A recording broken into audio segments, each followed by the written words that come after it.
The human eye wasn't designed to see death from space. Leo Thorne learned this at 2:47 a.m. on a Tuesday, staring at his third energy drink and a satellite image that shouldn't exist. The glow from his triple-monitor setup painted his studio apartment in electric blue, the kind of light that makes insomnia feel like a superpower instead of a curse. Outside, Portland slept. Inside, Leo was hunting ghosts in pixels. "All right, night crew," he whispered into his microphone, his voice soft but urgent, the tone of a man sharing a secret. "If you're watching this, you're about to witness something that'll make you question everything you thought you knew about cold cases." He paused, letting the silence build. "And if this story hits you the way it's hitting me right now, do me a favor, hit that subscribe button. The algorithm's been brutal lately, and honestly, your support is the only reason stories like this don't stay buried forever." He zoomed into Blackwood County, Oregon, a forgotten stretch of evergreen forest and dying mill towns that Google Earth updated maybe once every 5 years.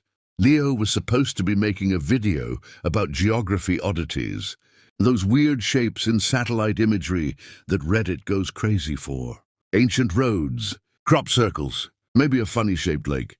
Instead, he found a grave. Miller's Pond appeared on his screen like a bruise, dark, murky, surrounded by Douglas firs that hadn't been logged since the 70s. The satellite had captured it at 11:23. On August 4th, 2024, when the sun hit the water at exactly 37 degrees. That angle did something the human eye couldn't do from the ground. It cut through 2 decades of algae and sediment like an X-ray. And there, 15 feet from the shore, was a shape. Rectangular, symmetrical, wrong. Leo's hand trembled as he adjusted the contrast. The shape sharpened. 4 wheels, a hood, a trunk. The dimensions matched a compact sedan, maybe late 90s, early 2000s. Moss had transformed it into something organic, something that belonged to the pond now. But metal doesn't grow from mud. "No way," Leo breathed. "No freaking way." He screenshotted the image, then pulled up his database. An obsessive collection of cold cases he'd compiled over 3 years of running his YouTube channel. Digital Detective. Unsolved. Disappearances, hit and runs, people who walked out their front doors and never came back. He filtered by location, Blackwood County. Date range 1995-2010, 43 results. He scrolled and then he stopped. Case number BR 2003-0614, Maya Lin, age 18, last seen June 14th, 2003, location 3.2 miles from Miller's Pond. The graduation photo stared back at him, cap and gown, valedictorian medal, smile bright enough to hurt, the kind of girl who was supposed to have a future. Instead, she had a Wikipedia page that ended with the word unsolved. Leo's apartment suddenly felt colder.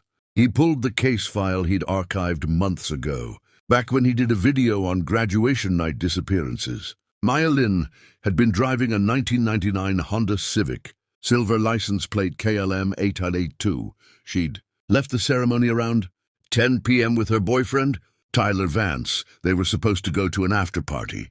Neither of them ever arrived. The car was never found. Tyler's family swore he'd killed her and fled. Maya's family swore Tyler loved her too much to hurt her. The police found nothing. The case went cold, 21 years cold, until a satellite photograph caught the sun at exactly the right angle. Leo didn't sleep. He didn't even blink. By 5:30 a.m., he'd packed his camera gear, his drone, and a handheld GPS unit into his Subaru. By 6:45 a.m., he was parked on a dirt access road that hadn't seen tire tracks in years, hiking through wet ferns toward coordinates that might rewrite history. Miller's Pond looked nothing like the satellite image. From the ground, it was just another Oregon swamp, still dark, choked with cattails and the smell of rotting leaves.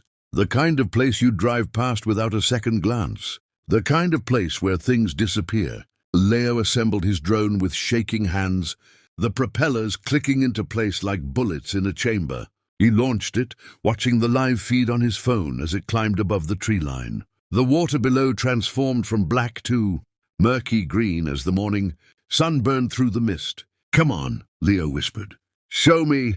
The drone descended, hovering 3 feet above the water's surface. The camera stabilized, and there, exactly where the satellite had seen it, the shape emerged from the depths, a Honda Civic, consumed by 2 decades of algae and silence, sunken at an angle that suggested it had rolled in slowly, deliberately. Leo's breath caught in his throat. He maneuvered the drone lower, tilting the camera to catch the rear bumper. The license plate was crusted with sediment, but when he zoomed in and adjusted the exposure, 3 letters became visible through the muck. KLM. His heart stopped. KLM 882. Maya Lin's car. Oh my God, Leo said, and his voice cracked. Oh my God, I found her. But then the drone's camera caught something else. Something that made his blood turn to ice. The driver's side window was rolled up, completely closed, sealed. If this was an accident, if Maya had crashed, panicked, drowned, she would have tried to escape. The window would be shattered, open, something. But it was sealed, which meant one of 2 things. Either she was unconscious when the car went in, or someone put her in there after she was already dead. Leo brought the drone back, his hands numb, his mind racing. He pulled out his phone and dialed 911, and when the dispatcher answered, he said 6 words that would unravel everything. Blackwood County thought it knew about the summer of 2003. I found Maya Lin's car, and I think she was murdered. The sun rose over Miller's Pond like a spotlight on a stage, illuminating a crime scene that had been hidden in plain sight for 21 years, waiting for the right angle, the right eye, the right moment when technology and tragedy would finally collide. The crane arrived at 9:17 a.m., a massive yellow beast that seemed obscene. Against the stillness of Miller's Pond, Detective Elena Rostova watched. From behind police tape as the operator positioned. The boom over the water, hydraulic arms groaning like something waking from a long sleep. She'd been a rookie cop the summer Maya Lin disappeared, 23 years old, fresh out of the academy, hungry to prove herself. Now she was 44, divorced, and standing at a crime scene that had haunted her for half her career. The crowd had gathered despite the early hour. News vans, reporters, townspeople who remembered. Maya's face on every telephone pole, every gas station window, every parent's nightmare.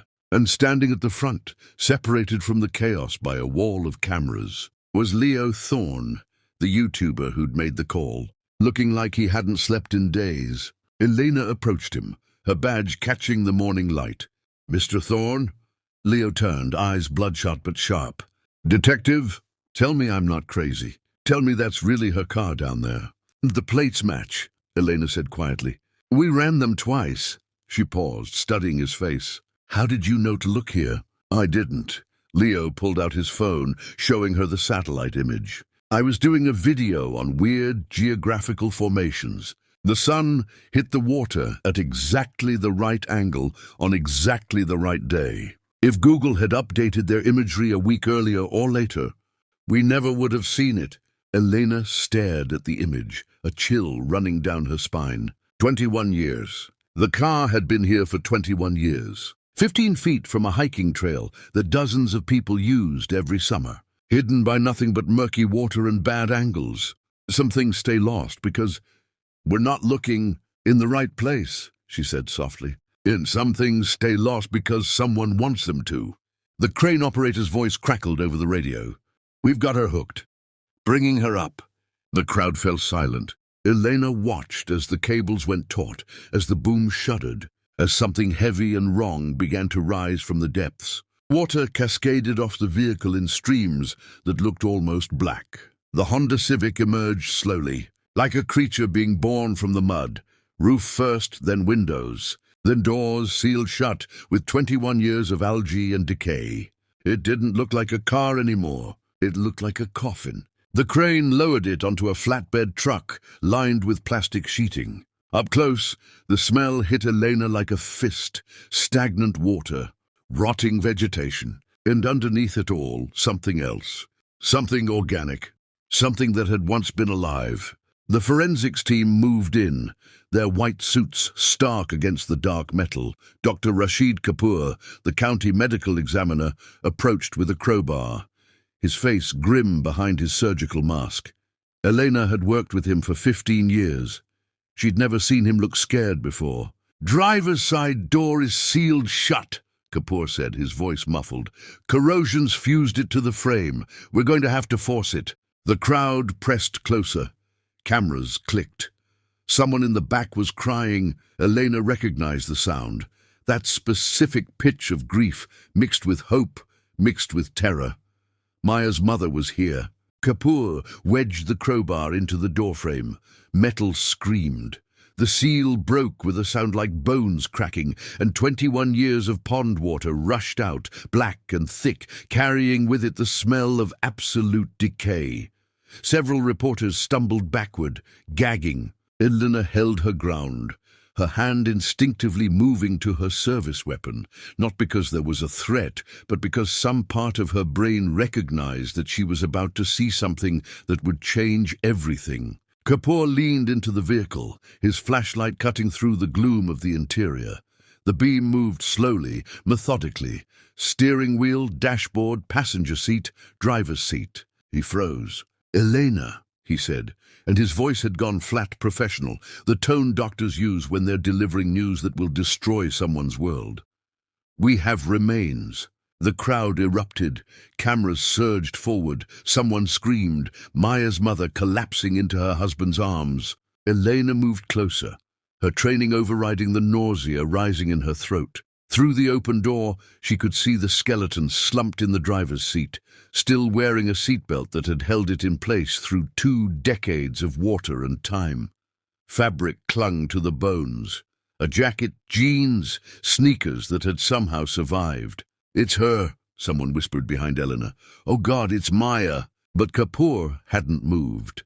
He was staring at the remains with an expression Elena had never seen on his face. Not horror, but confusion.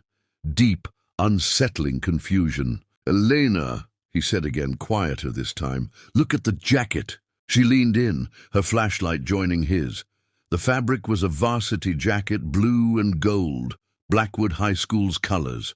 The letter on the chest was still visible beneath the algae, a bold B for baseball. "Maya was valedictorian," Elena said slowly. "She didn't play sports." "Look at the bones," Kapoor continued, his voice barely above a whisper. "Look at the femur, the pelvis, the skull structure." Elena looked, and then she understood. The femur was too long, the pelvis was too narrow, the jaw too square. The skeleton in Maya Lin's car, wearing Maya Lin's seatbelt, found in Maya Lin's watery grave, was not Maya Lin. It was a man.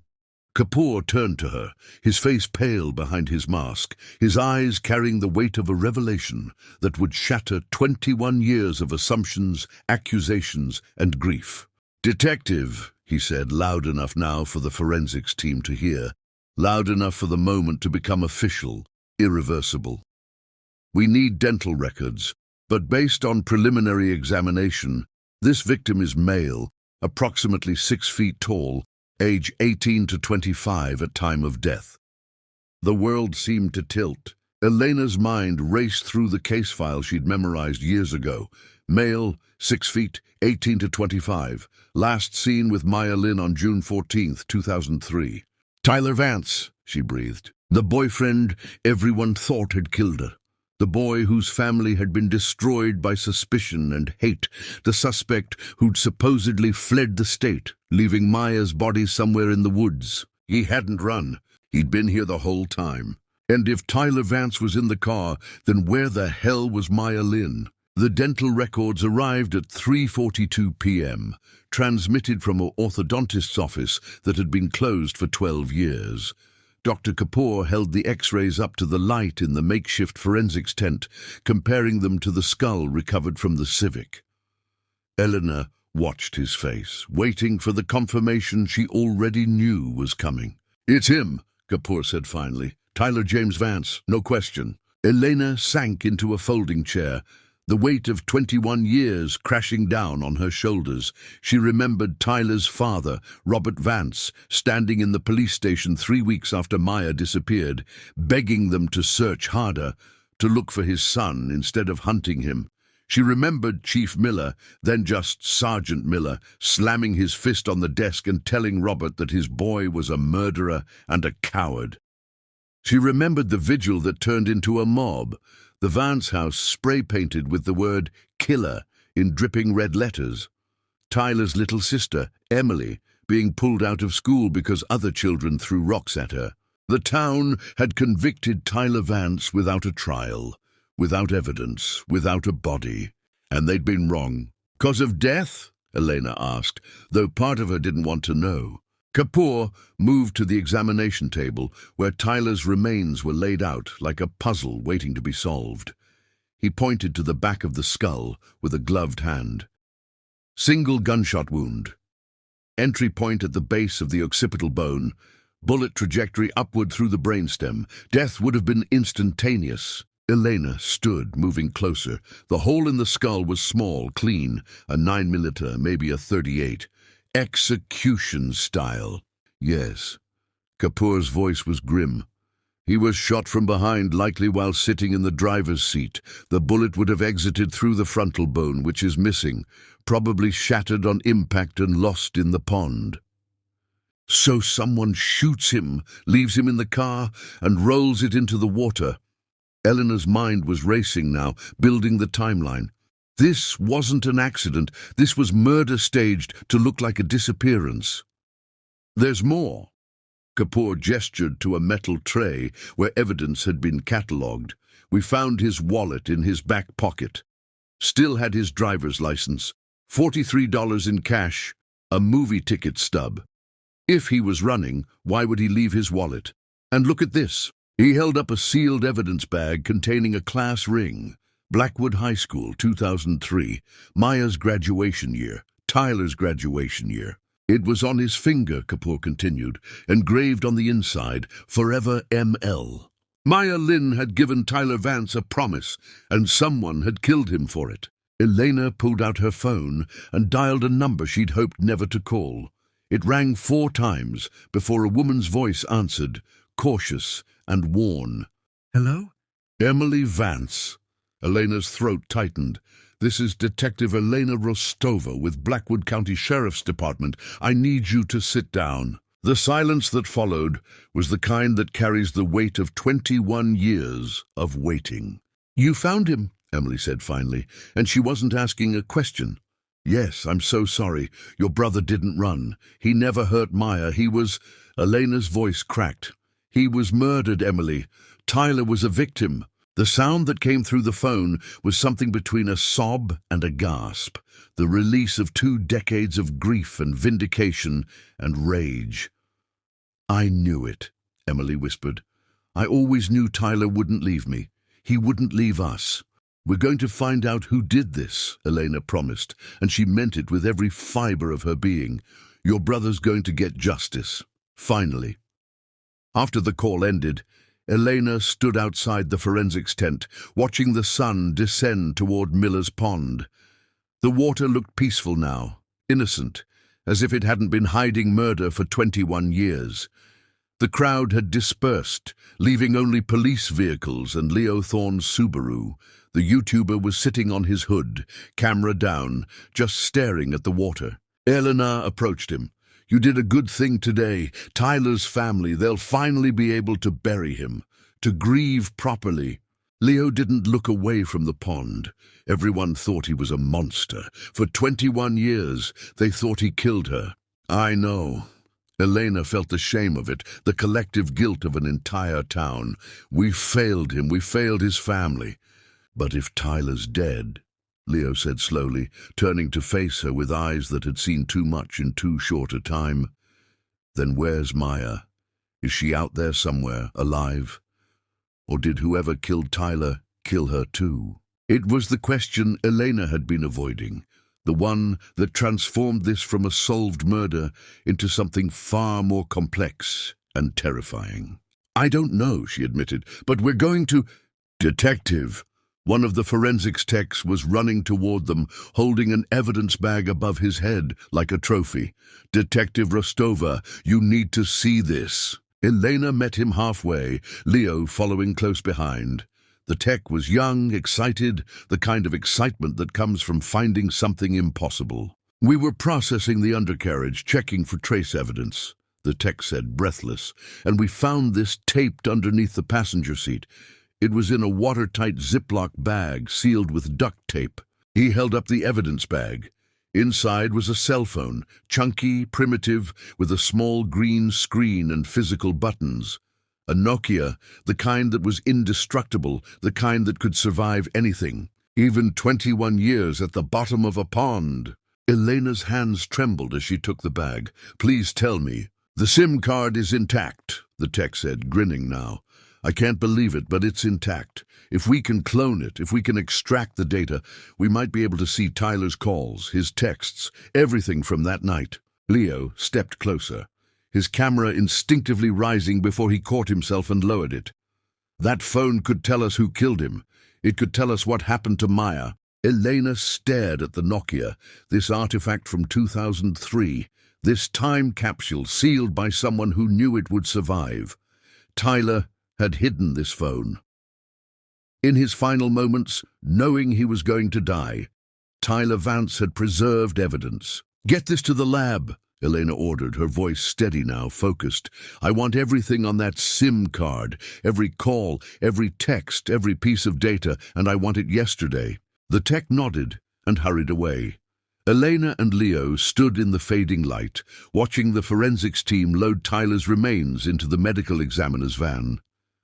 21 years ago, a boy and a girl drove to this pond, and only one of them rolled into the water. The other one disappeared into thin air. But the dead, Elena knew, always leave clues, and Tyler Vance had left them a ghost in a waterproof bag, a voice from 2003, waiting to speak. The digital forensics lab occupied a windowless room in the basement of the county building, lit by the cold glow of monitors and the hum of servers that never slept.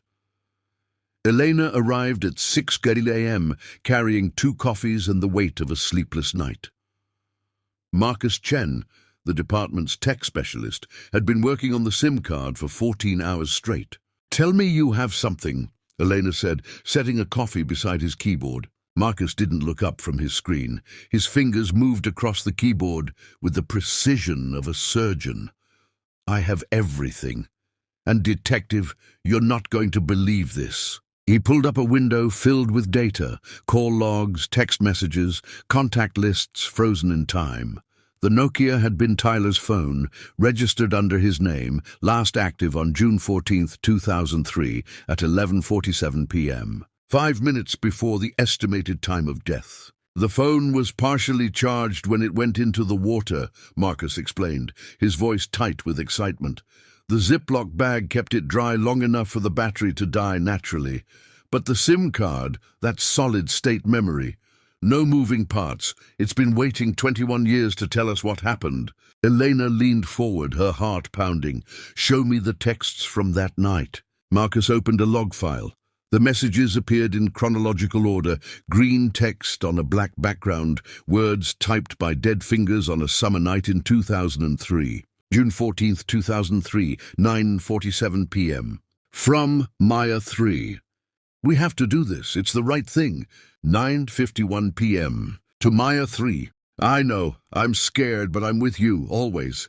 10:23 p.m. From Maya 3. "Meet me at the corner of Ashland and Pine. Don't tell anyone, not even your parents." 10:31 p.m. To Maya 3. "Why can't we just go to the station? Why do we have to meet him alone?" 10:35 p.m. From Maya 3. "Because he said, if we involve anyone else, the evidence disappears. Tyler, if we're right about this, we can't let him destroy it." Elena's blood ran cold. Him. They were meeting someone, a man. Marcus nodded, scrolling down. "It gets worse. Look at 11:04 p.m. 11:04 p.m. From unknown number. Change of plans, Miller's Pond. Come alone, both of you. Bring the photos." "Photos," Elena breathed. They had evidence, photographs of something bad enough to kill for. "And look at the contact name Tyler saved for that number," Marcus said quietly. Elena leaned closer. The unknown number had a label attached to it, saved in Tyler's phone 3 days before he died. Officer Miller. The room seemed to tilt. Elena grabbed the edge of the desk to steady herself. James Miller, the chief. He was a patrol officer in 2003, Marcus confirmed. I pulled the duty rosters. He was working the night shift on June 14th, on duty, in a patrol car with a service weapon. Elena's mind raced through the implications. Chief James Miller, the man who'd led the investigation into Maya's disappearance, the man who'd convinced the town that Tyler was a murderer, the man who'd risen through the ranks to become the most respected law enforcement officer in Blackwood County, had sent Tyler and Maya to their deaths. Keep going, Elena said, her voice barely above a whisper. Show me everything. Marcus scrolled to the final messages. The timestamps grew closer together, frantic. 11:38 p.m. to Maya 3. He's here, his cruiser just pulled up. Maya, I don't like this. 11:40 p.m. from Maya 3. It's going to be okay. We're doing the right thing. The truth matters. 11:42 p.m. to 911. Failed to send. Officer Miller is chasing us. He turned his lights off. He's running us off the road. The message ended mid-word. Elena could see it in her mind, Tyler typing frantically as the Civic swerved, as Miller's cruiser rammed them from behind, as the pond grew closer and terror became certainty. He tried to call for help, Elena said, her voice breaking. In his final moments, Tyler tried to save them both. The message never sent, Marcus added. No signal out by the pond, especially in 2003. The phone saved it as a draft automatically. He paused. There's one more thing. I found deleted photos in the phone's memory. They're corrupted from water damage, but I was able to recover fragments. He opened an image file. The photo was distorted, pixelated but recognizable, a nighttime shot of a patrol car parked behind a warehouse. The driver's side door was open, and standing beside it, illuminated by a security light, was a figure in uniform. Can you enhance it? Elena asked. I already did. Look at the badge number. Elena squinted at the screen. The number was partially visible through the digital noise, 247. She pulled out her phone and accessed the department database. Badge 247 had been issued to one officer in 2003 and had remained with him throughout his career. Officer James Miller. They had proof, Elena said, the pieces falling into place. Maya and Tyler photographed Miller doing something illegal, something worth killing to hide. They thought they could trust him, thought they could hand over the evidence and he'd do the right thing. But Miller knew the only way to bury the truth was to bury them. Marcus closed the file, his face pale. What do we do? He's the chief of police. He has access to everything, the evidence locker, the case files, the crime scene reports. He's been controlling this investigation from the beginning. Elena stood, her decision made. We go over his head, state police, FBI if we have to. But first, I need to secure this evidence before Miller knows we have it. Detective, Marcus said carefully, if Miller finds out what we've recovered from that phone, we're next. You understand that, right? He's killed to protect this secret for 21 years. He won't stop now. Elena looked at the screen, at Tyler's last desperate message, at the truth that had been submerged in darkness for 2 decades. She thought of Emily Vance, waiting 21 years for answers. She thought of Maya Lin, whose fate was still unknown. Then we move fast, Elena said. Copy everything to 3 separate drives. One goes to the state police, one goes to my lawyer, and one goes somewhere Miller will never find it. She pulled out her phone and dialed Leo Thorne's number. The YouTuber answered on the second ring. Leo, I need you to do exactly what I say, Elena said, and I need you to trust me, because we just found proof that Maya and Tyler were murdered by a cop, and that cop is my boss. Leo met Elena in the parking lot of a 24-hour diner 15 miles outside Blackwood, far enough from the station that no one would question why a detective and a YouTuber were sitting in a corner booth at 7:30 a.m., hunched over a laptop like conspirators. You're sure about this? Leo asked, his fingers hovering over the keyboard.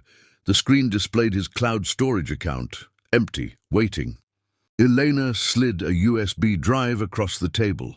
Upload everything, the texts, the call logs, the photos. If something happens to me, if this evidence disappears, you're the insurance policy. If something happens to you, Leo's voice cracked. Detective, what exactly are you planning to do? My job. Elena's jaw tightened. James Miller has been chief of police for 8 years. Before that, he was a sergeant, a detective, a patrol officer. He spent 2 decades building a reputation as Blackwood's golden boy. Community awards, charity work, the whole performance. And underneath it all, he's been sitting on a double murder. Leo plugged in the drive, watching files transfer to the cloud. Text messages from beyond the grave, photos of a corrupt cop, evidence that would destroy a man's entire life. What were they trying to expose? Leo asked. What did Maya and Tyler photograph that was worth killing for? I don't know yet, Elena admitted. But I'm going to find out. Miller was just a patrol officer in 2003. Whatever he was doing, it was bad enough that 2 kids with a camera became a death sentence. She paused, watching the upload progress bar crawl across the screen. The warehouse in the photo, I ran the location. It's on the industrial side of town, near the old textile mill. I'm going there today. Alone? I can't trust anyone in my department. Miller's had 21 years to build loyalty, to plant allies, to make sure no one questions him. Elena's voice dropped. For all I know, half the force is dirty. Or worse, they're good cops who worship a killer. The upload completed. Leo closed the laptop, his face grave. So what's my role in this, besides being your digital safety deposit box? If I don't contact you by 6 p.m. tonight, you release everything. Post it on your channel, send it to every news outlet in Oregon, make it go viral before Miller can bury it. Eleanor met his eyes. Can you do that? Leo nodded slowly. You're putting a target on both our backs. The target's already there, Elena said. It's been there since the moment we pulled Tyler's car out of that pond. Miller knows we have the phone. He knows we're close. The only question is whether we move faster than he does. She left the diner at 8:15 a.m., checking her rearview mirror every 30 seconds for the next hour. No tails, no suspicious vehicles. But paranoia had become survival instinct, and Elena trusted her gut more than her eyes. The warehouse district was exactly as dead as she remembered. Abandoned buildings with shattered windows, parking lots overtaken by weeds, the skeletal remains of Blackwood's manufacturing past. She parked 3 blocks away and approached on foot, her service weapon a comforting weight on her hip. The warehouse from Tyler's photo stood at the end of a cracked concrete road, its metal siding corroded by 2 decades of rain. The security light that had illuminated Miller's face in 2003 still hung above the entrance, though the bulb had long since burned out. Elena pulled on latex gloves and tried the door, locked. She moved to a side window, using her flashlight to peer through the grime-covered glass. Empty. The warehouse had been gutted, stripped of anything valuable, but as her flashlight swept the interior, she noticed something odd. A section of the concrete floor that was cleaner than the rest. A rectangle about 8 feet by 10 feet, where the dust hadn't settled the same way. Someone had poured new concrete here, recently. Elena circled the building, looking for another entrance. On the north side, she found a door with a broken padlock, fresh scratches on the metal, the kind made by bolt cutters in the last few weeks. She drew her weapon and entered. The warehouse smelled of rust and decay, the kind of emptiness that felt hostile. Her footsteps echoed as she crossed to the clean patch of concrete. She knelt, running her gloved hand across the surface. It was smooth, professional work. Not the kind of repair you'd do on an abandoned building unless you were hiding something underneath. Or someone. Elena's phone buzzed, a text from an unknown number. You're looking in the wrong place, detective.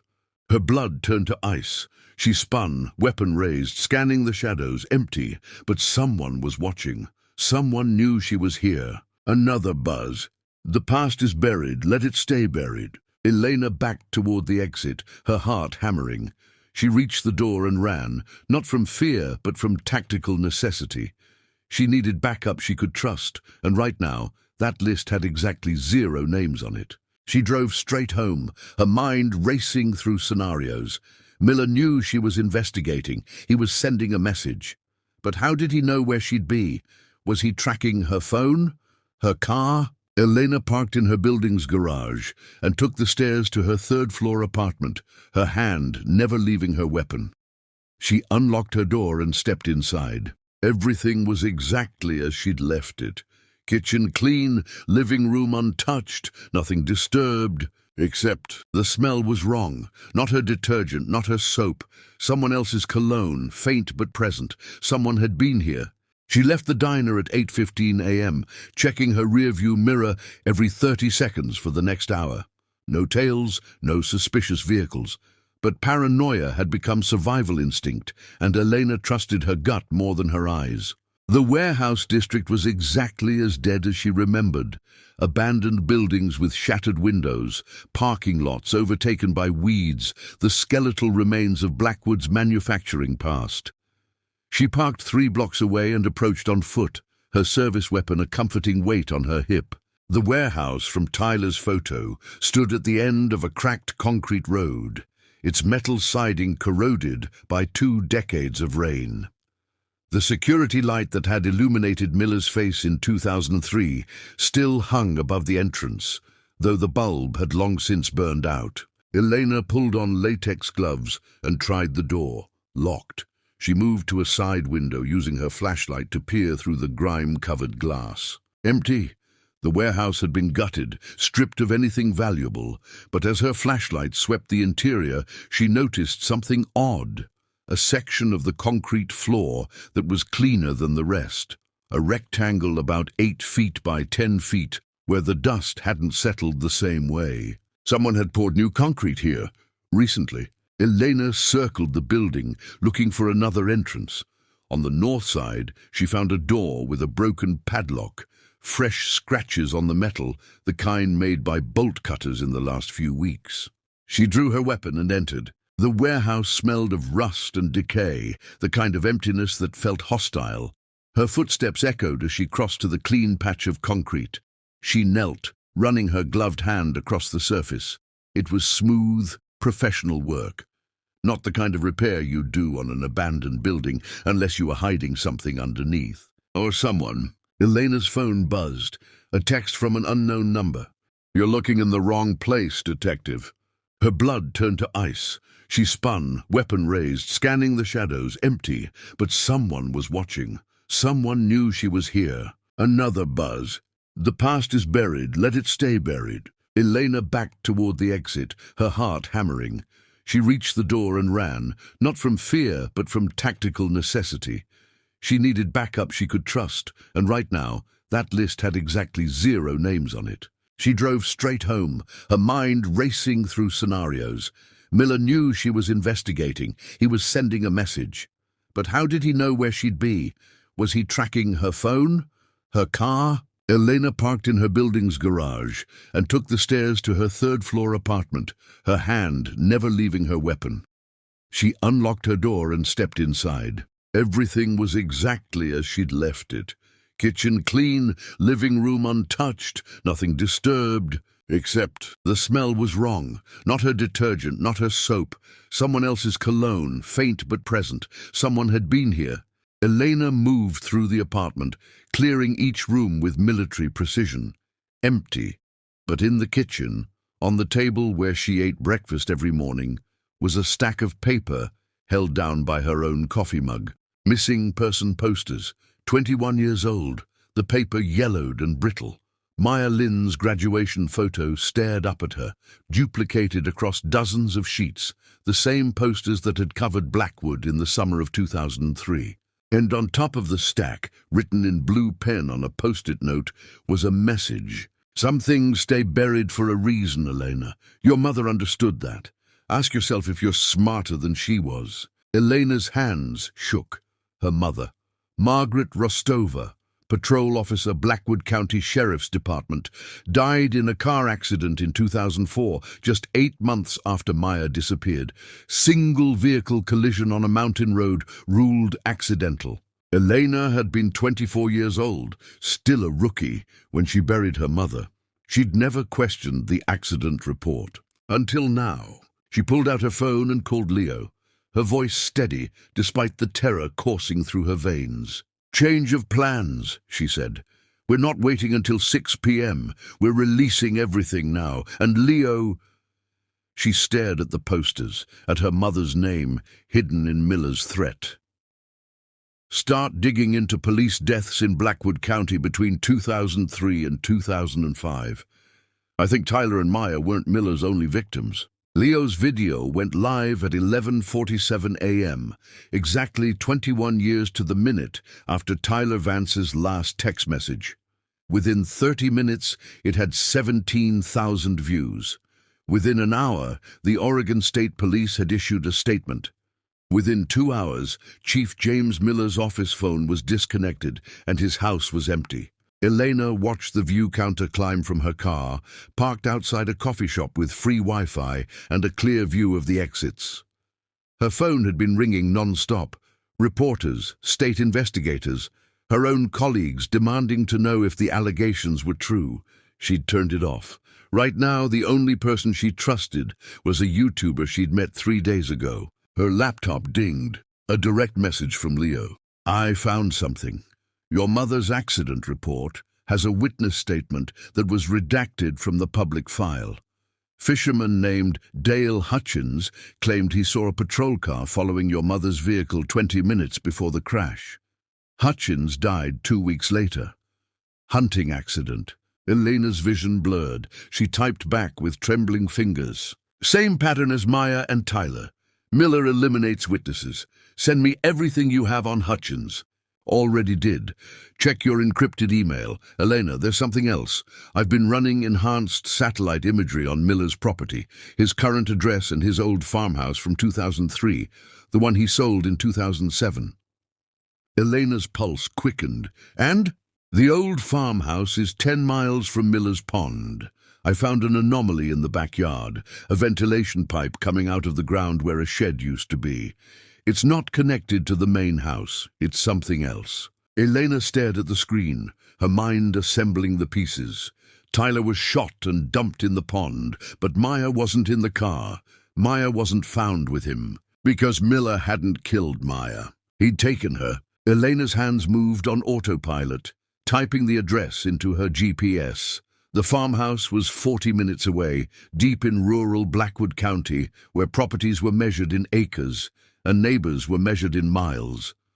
The kind of place where screams wouldn't carry. She drove with her radio off, her phone off, her weapon loaded and within reach. This was beyond protocol now. This was beyond the law. If Miller had kept Maya alive, if she'd been imprisoned for 21 years while the world searched for her body, then every second mattered. The farmhouse appeared at the end of a gravel driveway, overgrown with blackberry bushes.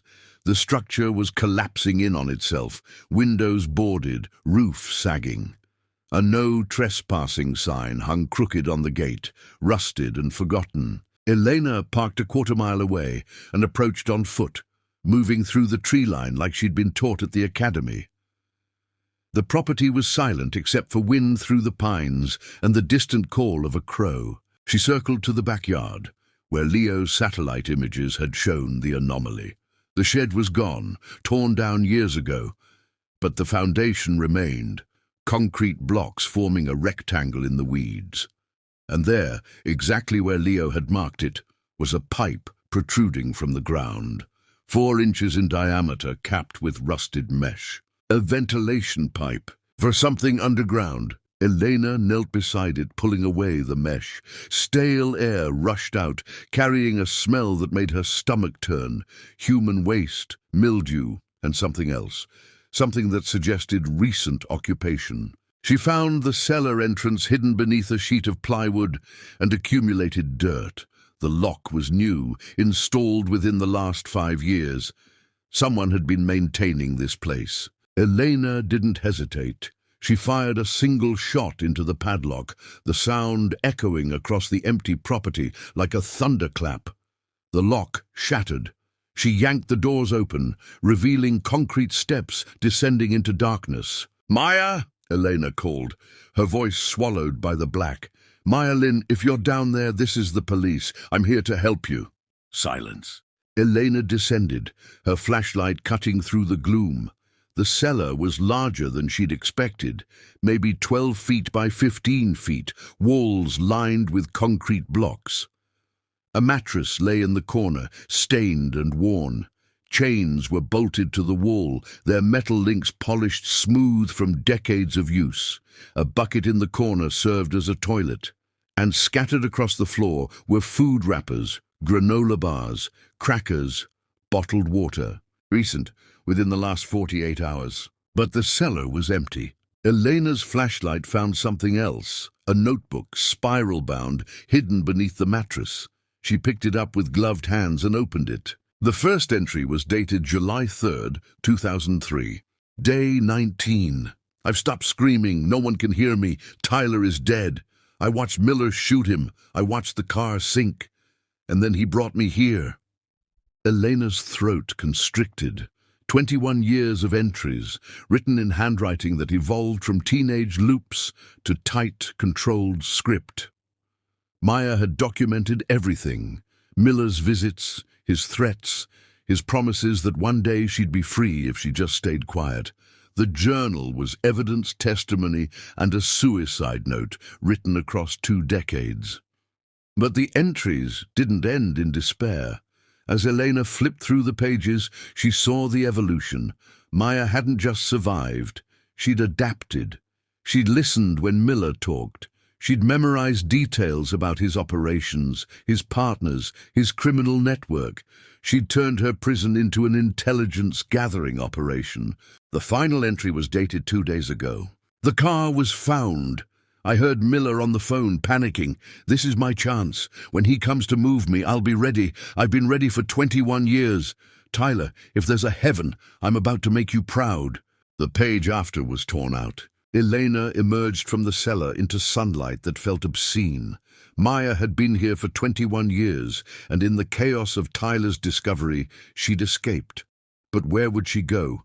A woman who'd been imprisoned since age 18, who'd aged into her late 30s in a basement, who'd watched the world change through the narrow lens of her captor's visits. Elena's phone buzzed despite being turned off, an emergency alert cutting through her settings. Ember Alert, stolen vehicle, silver 2019 Honda Accord, license plate 7KJM992. Last seen Route 26 east toward Blackwood, suspect considered dangerous. Elena's blood ran cold. Route 26 led straight into town, straight to the municipal building, straight to the ceremony that was happening today, the one where Chief James Miller was scheduled to receive the Officer of the Year award at 3:00 p.m. Maya wasn't running away. She was running toward him. The Blackwood Municipal Auditorium was packed by 2:30 p.m. City council members, retired officers, families with children waving miniature American flags. The ceremony had been scheduled for months, long before a Honda Civic emerged from Miller's Pond, long before the past crawled out of the water demanding justice. Elena arrived at 2:47 p.m., her badge clipped to her belt, her weapon hidden beneath her blazer. Security waved her through without a second glance. She was one of them, after all, one of Miller's officers. Except she wasn't, not anymore. She scanned the crowd, searching for a woman who'd been 18 in 2003, who'd be 39 now, who'd spent 21 years in a basement learning to hate. What would Maya look like? Her graduation photo showed a bright-eyed girl with long black hair and a smile that could sell college brochures. But 21 years of captivity didn't leave smiles intact. The auditorium lights dimmed. Mayor Patricia Wilkins took the podium, her voice amplified through speakers that crackled with feedback. "Ladies and gentlemen, thank you for joining us today as we honor a man who has dedicated his life to keeping Blackwood safe. Chief James Miller has served our community for 23 years with distinction, integrity, and unwavering commitment to justice." Elena's jaw clenched. The irony was suffocating. Miller emerged from backstage, and the crowd erupted in applause. He looked exactly as a respected police chief should: silver hair neatly trimmed, dress uniform pressed to perfection, smile humble and genuine. The kind of man you'd trust with your children. The kind of man who'd hidden murder for 2 decades. He moved to the podium, shaking the mayor's hand, waving to the crowd. And as he did, Elena saw his eyes sweep the auditorium, not the casual glance of a man accepting an award, but the calculated assessment of a predator checking for threats. Their eyes met across the room. Miller's smile didn't falter, but something in his gaze shifted. Recognition, warning. He knew she was there, and he knew why. Elena's hand moved to her weapon, but she couldn't draw it. Not here. Not in a room full of civilians. She needed to wait for the right moment, needed to get Miller alone, needed to... A commotion erupted at the back entrance. Security guards were arguing with someone, trying to block the door. A woman's voice cut through the noise, hoarse and desperate. "Let me through. I need to speak. I have to..." The guards shoved her back, but not before Elena caught a glimpse. Dirty clothing hanging off a thin frame. Hair matted and unwashed, eyes that had seen too much darkness, and a face that matched the graduation photo from 2003, aged by suffering into something haunted and fierce. Maya Lin. Elena moved, pushing through the crowd toward the disturbance, but Miller was faster. He descended from the stage with the controlled urgency of a man used to crises, speaking into his radio, issuing orders. "Security breach at the north entrance. Possible 5150. Mentally disturbed individual. I'll handle it personally." The auditorium buzzed with confused murmurs. The mayor tried to restore order, but attention had shifted to the commotion. People were standing, craning their necks, pulling out phones to record. Elena reached the entrance just as Miller grabbed Maya by the arm, his grip professional, his voice soothing for the benefit of the crowd. "Ma'am, you need to calm down. We're going to get you some help." "Don't touch me!" Maya's voice cracked, raw from years of screaming into concrete walls. "Don't you dare touch me!" She pulled away, stumbling into the lobby, and Miller followed, his hand moving to his service weapon.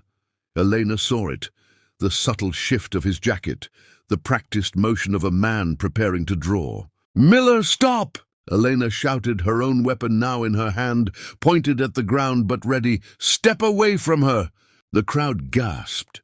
Phones rose, recording everything. This wasn't protocol. This was a detective aiming at her own chief. Miller turned slowly, his face a mask of concern. "Detective Rostova, holster your weapon. This woman needs medical attention, not..."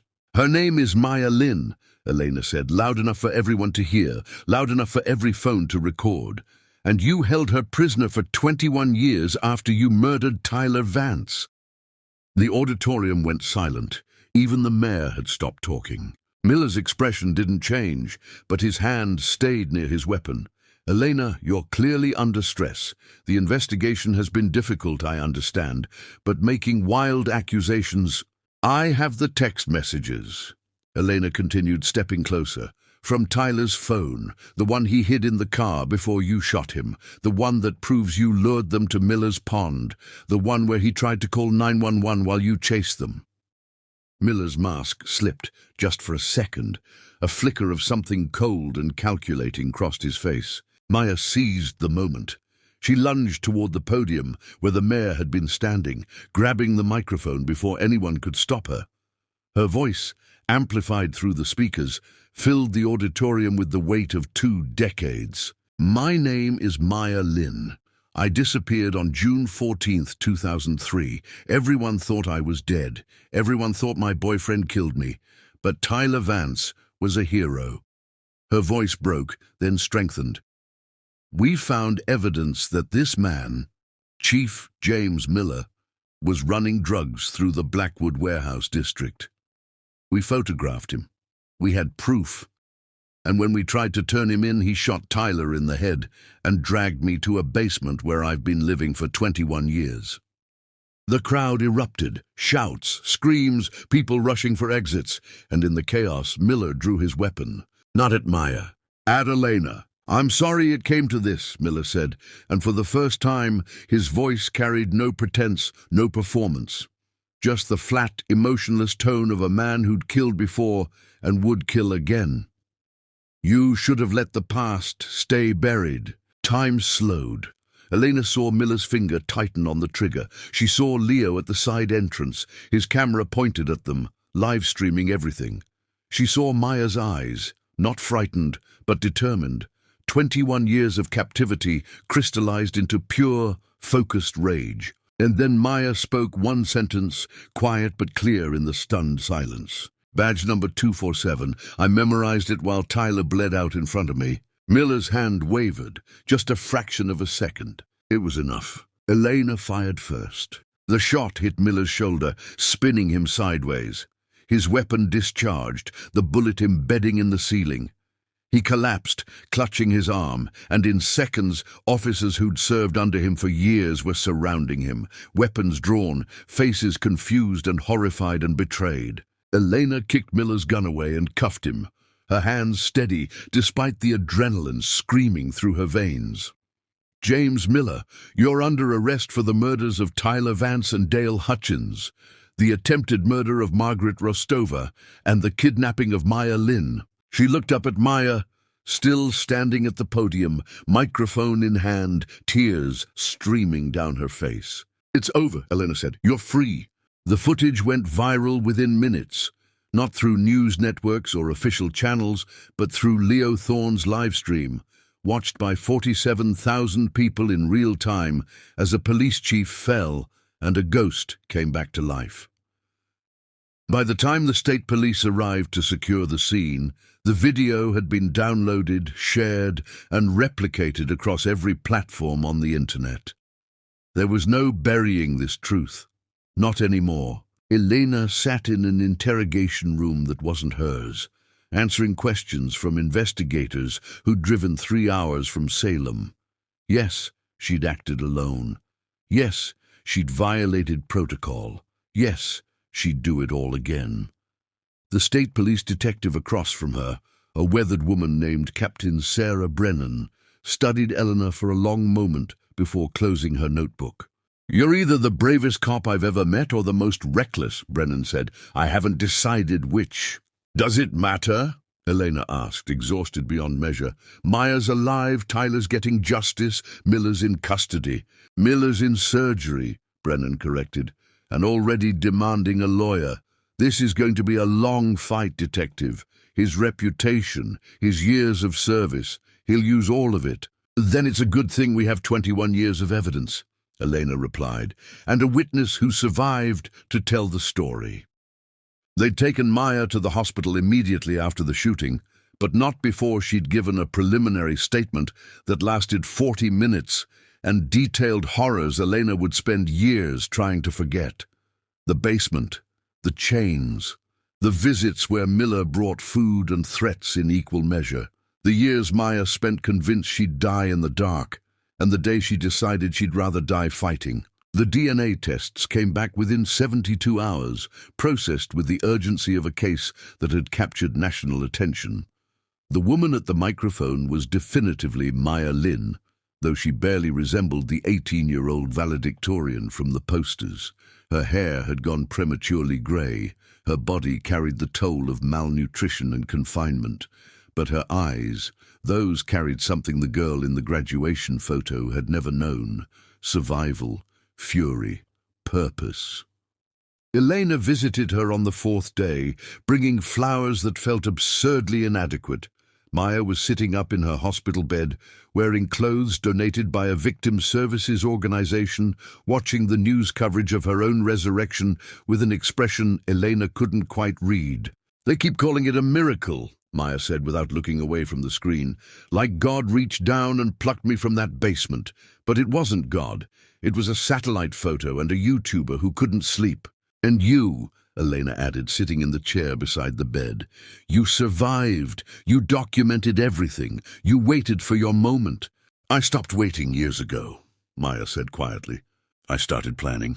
Miller thought he'd broken me, but every time he visited, I was collecting information, names of his partners, details about his operation. He was so confident I'd never escape that he got careless. He talked. She finally turned to look at Elena, and the weight in her gaze was profound. I know about your mother. Miller mentioned her once years ago. He was drunk and angry about some internal investigation. He said, I've dealt with righteous cops before. Margaret Rostova stuck her nose where it didn't belong, and look where that got her. That's how I knew. Your mother didn't die in an accident. She was murdered because she got too close to the truth. Elena's throat tightened, but she didn't look away. I suspected. The witness statement Leo found confirmed it. My mother was following Miller the night she died. She knew something was wrong. She died trying to find me, Maya said. I'm sorry. Don't apologize for surviving. Elena's voice was fierce. My mother would have wanted this, wanted you alive, wanted Miller exposed. You honored her by not giving up. The trial began 6 months later, and it lasted 8 weeks. The prosecution presented the text messages from Tyler's phone, the photographs of Miller at the warehouse, Maya's journal entries, and forensic evidence that linked Miller to not just Tyler's murder, but to a drug trafficking operation that had operated through Blackwood County for over 2 decades. Dale Hutchins, the fisherman who'd witnessed Margaret Rostova's accident, had his death reclassified as homicide. Margaret herself was posthumously recognized as a hero. Miller's defense tried everything, claimed the evidence was fabricated, suggested Maya's testimony was unreliable due to her trauma, argued that 21 years of circumstantial evidence couldn't overcome reasonable doubt. But Leo's live stream had been watched by millions. The public had already convicted Miller in the court of opinion, and the jury followed suit. Guilty on all counts, life imprisonment without possibility of parole. Elena stood on the courthouse steps as the verdict was announced, watching Maya face the cameras with a strength that defied comprehension. The reporters shouted questions. How does it feel? What will you do now? Can you ever forgive? But Maya just smiled, small and sad and free. I don't know what happens next, she told them. I'm 39 years old, and I've been alive for 21 of those years and buried for the rest. I have to learn how to be a person again, but I know one thing. Tyler Vance was my first love, my best friend, and a hero who died trying to do the right thing. His family deserves to know he never hurt me. He protected me until his last breath. The Vance family held Tyler's funeral on a Saturday in October, 21 years and 4 months after he was murdered. The service was packed. Classmates who'd believed the worst about him, teachers who'd watched his reputation destroyed, townspeople who'd spray-painted "killer" on his childhood home. They came to apologize to a headstone. Emily Vance, 40 years old now, married with 2 children who bore Tyler's eyes, delivered the eulogy. She spoke about a brother who'd taught her to ride a bike, who'd protected her from bullies, who'd died a hero and been remembered as a monster. We can't give him back his life, Emily said, her voice breaking. We can't undo the years our family spent in shame. But we can tell the truth. Tyler Vance loved Maya Lin. He tried to expose corruption. And he died because he believed justice mattered more than fear. Maya attended the funeral, standing in the back, holding a single white rose. When the service ended, she approached the casket, Tyler's remains finally laid to rest with honor, and placed the rose on the polished wood. I'm sorry I couldn't save you, she whispered, but I finished what we started.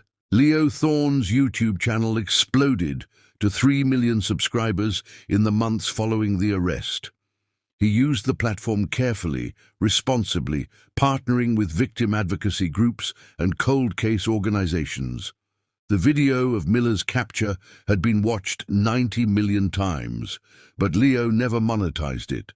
Instead, he turned the revenue toward a foundation in Tyler Vance's name, dedicated to solving cold cases with technology and truth. Elena received a commendation from the state police and a suspension from Blackwood County.